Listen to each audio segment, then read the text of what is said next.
श्री स्वामी समर्थ। स्वागत आहे तुम्हा सर्वांचे आपल्या शाहू विजय चॅनलवर। आजच्या व्हिडिओमध्ये आपण जाणून घेणार आहोत की तुळशीची वाळलेली काडी घरात या ठिकाणी ठेवल्याने घरावर कितीही मोठे संकट असले तर ते दूर होऊन माता लक्ष्मीच्या कृपेने मुलांची, पतीची आणि घराची प्रगती होते। तर संत नामदेव म्हणतात की उठोनी या प्रातःकाळी तुळस वंदावी माऊली, तुळस संतांची सावली, मुगटी वाहिली विष्णूने। तुळस असे ज्यांचे द्वारी, लक्ष्मी वसे त्यांचे घरी, एवोनी श्रीहरी क्रीडा करी स्वानंदे। तुळशीवन ज्यांचे घर, ते तव जाणावे अघोर, तेथे वससी यमकिंकर आज्ञा आहे म्हणोनी।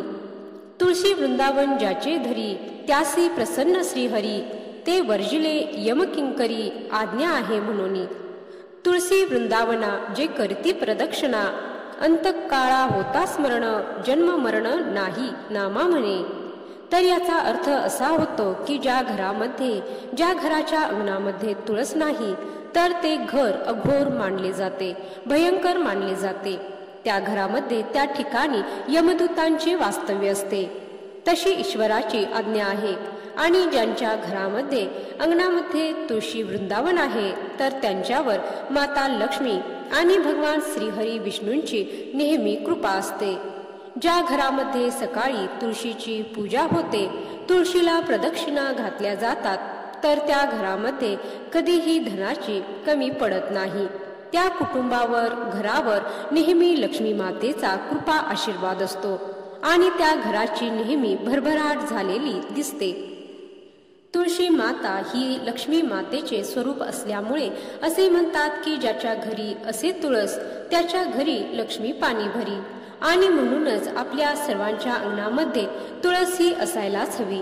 तर आता तुळशीच्या एका काडीचे महत्त्व आपण जाणून घेणार आहोत। म्हणजे तुम्हीही आपल्या घरातील, अंगणातील सुकलेली तुळस फेकून न देता त्या सुकलेल्या, वाळलेल्या काडीचा आपण अशा प्रकारे उपाय करू शकतो, जेणेकरून या तुळशी मातेचा आपल्यावर, आपल्या कुटुंबावर सदैव आशीर्वाद राहील आणि तिच्या कृपेने आपल्या सर्व इच्छा, मनोकामना पूर्ण होतील।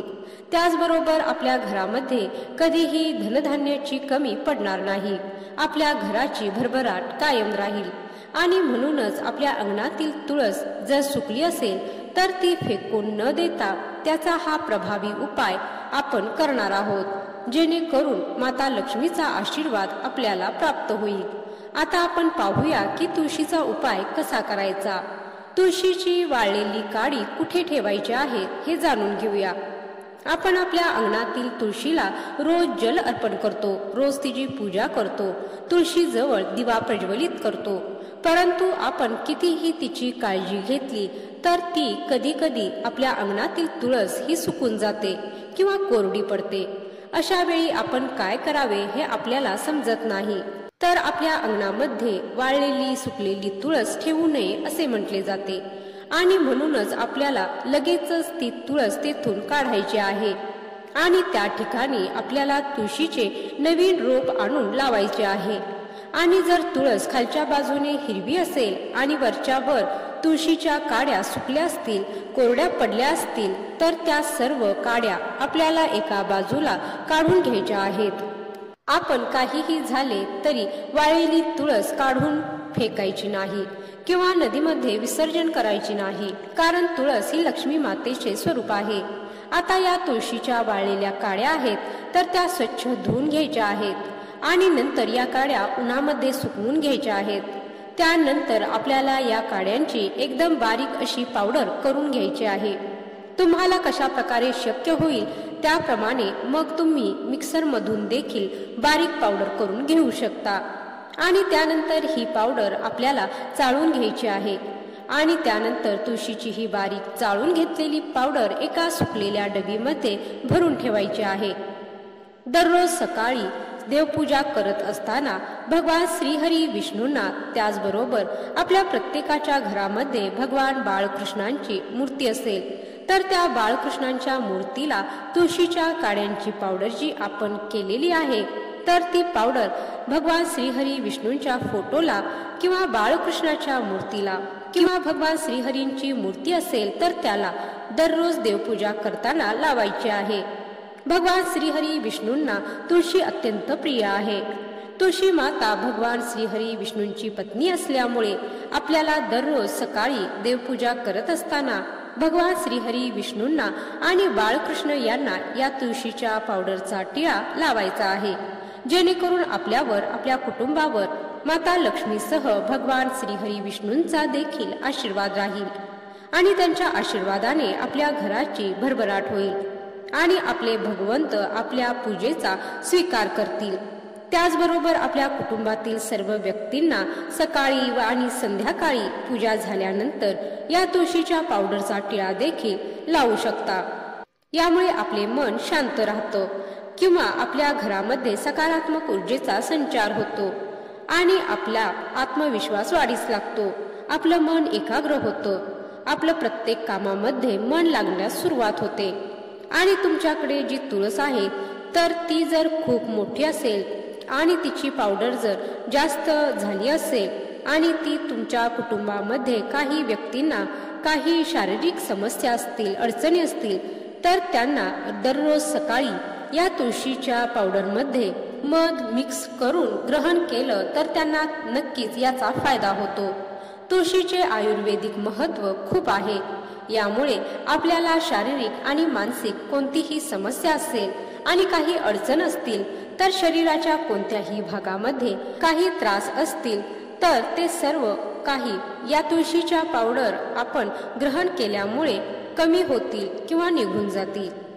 त्याचबरोबर आपल्यामध्ये काही निगेटिव्हिटी असेल, नकारात्मकता असेल तर आपल्याला आपली सकाळी देवपूजा झाल्यानंतर किंवा संध्याकाळी दिवे लागणीच्या वेळेला एक पाणी तयार करायचं आहे. तर ते पाणी आपल्याला आपल्या संपूर्ण घरामध्ये शिंपडायचं आहे. आपल्या घरामध्ये कोणताही कोपरा रिकामा राहणार नाही अशा प्रकारे आपल्याला संपूर्ण पाणी घरामध्ये शिंपडायचं आहे. असे केल्यामुळे आपल्या घरातील नकारात्मक शक्ती निघून जाते आणि सकारात्मक ऊर्जा आपल्या घरामध्ये संचार करते. त्याचबरोबर आपल्या घरामध्ये एखादी व्यक्ती दीर्घकाळ आजारी असेल किंवा सतत आजारी पडत असेल तर त्या व्यक्तीने देखील रोज सकाळी आणि संध्याकाळी झोपताना तुळशीची 4-5 पाने आणि तुळशीच्या 2-3 वाळलेल्या काड्या एका ग्लासभर पाण्यात टाकून ठेवायच्या आहेत आणि असे हे पाणी दररोज सकाळी उपाशी पोटी प्यायचं आहे. यामुळे तुमच्या आरोग्यामध्ये देखील हळूहळू सुधारणा होईल. तुमचे शारीरिक आजार असतील तर ते दूर होण्यास मदत होईल. तर हे जे पाणी आहे तेच तुम्ही घरभर शिंपडायचे सुद्धा आहे.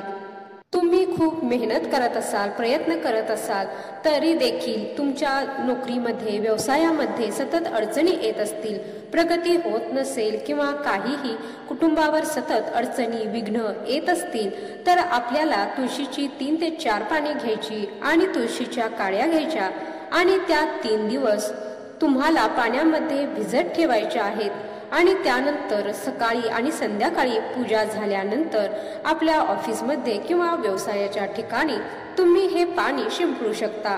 त्याचबरोबर तुमच्या घरामध्ये जर वास्तुदोष असेल तर घराच्या आग्नेय कोपऱ्यात तुम्हाला तुळशीचे रोप लावायचे आहे किंवा आग्नेय कोपऱ्यात तुम्हाला तुळशीची कुंडी ठेवायची आहे आणि त्या तुळशीच्या रोपाला नियमित पाणी द्यायचं आहे.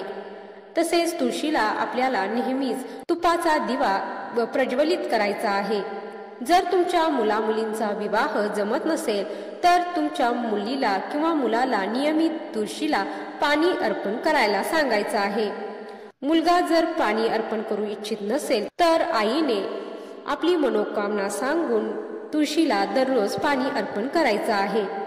त्याचबरोबर घरामध्ये, कुटुंबामध्ये, व्यवसायात जर काही विघ्न अडचणी येत असतील तर शुक्रवार हा माता लक्ष्मीचा वार असल्यामुळे तुम्हाला शुक्रवारी माता लक्ष्मीला मंजिरीसह तुळशी अर्पण करायची आहे आणि शुक्रवार माता लक्ष्मीला पांढरी मिठाई नैवेद्य स्वरूपात अर्पण करायची आहे. तसेच माता लक्ष्मीला अर्पण केलेली मिठाई घरातील, कुटुंबातील व्यक्तींनी प्रसाद स्वरूपात खायची आहे. त्याचबरोबर माता लक्ष्मीची कृपा आशीर्वाद आपल्यावर, आपल्या कुटुंबावर सदैव राहण्यासाठी आणि आपल्या कोणत्याही कामात अडचणी येऊ नयेत आणि आपलं घर धनधान्याने भरावे यासाठी लाल रंगाचे वस्त्र घ्यायचे।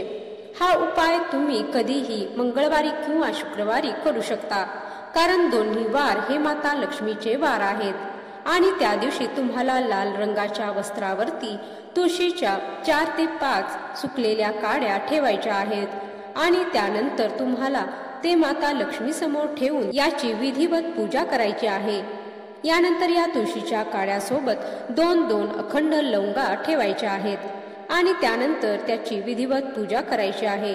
धूप दीप दाखवायचा आहे, हळदी कुंकू अक्षता वाहायच्या आहेत आणि त्यानंतर महालक्ष्मी अष्टकम स्तोत्राचे पठण करायचं आहे। आता माता लक्ष्मीला तुम्ही प्रार्थना करायची आहे की आपल्या घरातील विघ्न दूर व्हावीत, आपल्या घराची भरभराट व्हावी यासाठी तुम्ही प्रार्थना करायची आहे आणि त्यानंतर त्याची पोटली बनवून तुम्ही ती तुमच्या पैशाच्या ठिकाणी ठेवू शकता किंवा तुमच्या व्यवसायाच्या गल्ल्यामध्ये ठेवू शकता, तुमच्या पर्समध्ये, पाकिटमध्ये ठेवू शकता। त्याचबरोबर तुम्ही आंघोळीच्या पाण्यात तुळशीच्या वाळलेल्या काड्या टाकायच्या आहेत। त्या आंघोळीनंतर तुम्ही एका झाडाच्या कुंडीत टाकू शकता किंवा त्या काड्या साठवून तुम्ही नदीमध्ये देखील विसर्जित करू शकता, कारण तुळशी माता लक्ष्मीचं स्वरूप आहे। त्यामुळे त्या तुम्हाला इकडे तिकडे कुठेही फेकून न देता योग्य त्या ठिकाणी विसर्जित करायच्या आहेत। तसेच तुमच्या घरामध्ये धनधान्याचा साठा असतो, त्यामध्ये देखील तुम्ही या तुळशीच्या वाळलेल्या काड्या ठेवू शकता। तुम्हाला आयुष्यभर धनधान्याची कधीही कमतरता भासणार नाही। अशा प्रकारे तुम्हाला या वाळलेल्या काड्यांचा, तुळशीच्या काड्यांचा उपयोग करून आपल्या घरामध्ये माता लक्ष्मीची कृपा आशीर्वाद मिळवायचा आहे आणि आपल्या घरामध्ये सुख समृद्धी ऐश्वर्यामध्ये वाढ करायची आहे। तसेच तुळशीच्या वाळलेल्या काड्यांची पावडर नेहमी तुम्ही तुमच्या पर्समध्ये ठेवू शकता, जेणेकरून तुमच्या कुटुंबावर माता लक्ष्मीचा आशीर्वाद कायम राहील। तर आजचा हा माहितीपूर्ण व्हिडिओ आवडल्यास व्हिडिओला एक लाईक करा, चॅनलला सबस्क्राईब करा आणि व्हिडिओ शेअर करा। व्हिडिओ शेवटपर्यंत पाहिल्याबद्दल धन्यवाद। जय श्री स्वामी समर्थ। जय माता लक्ष्मी।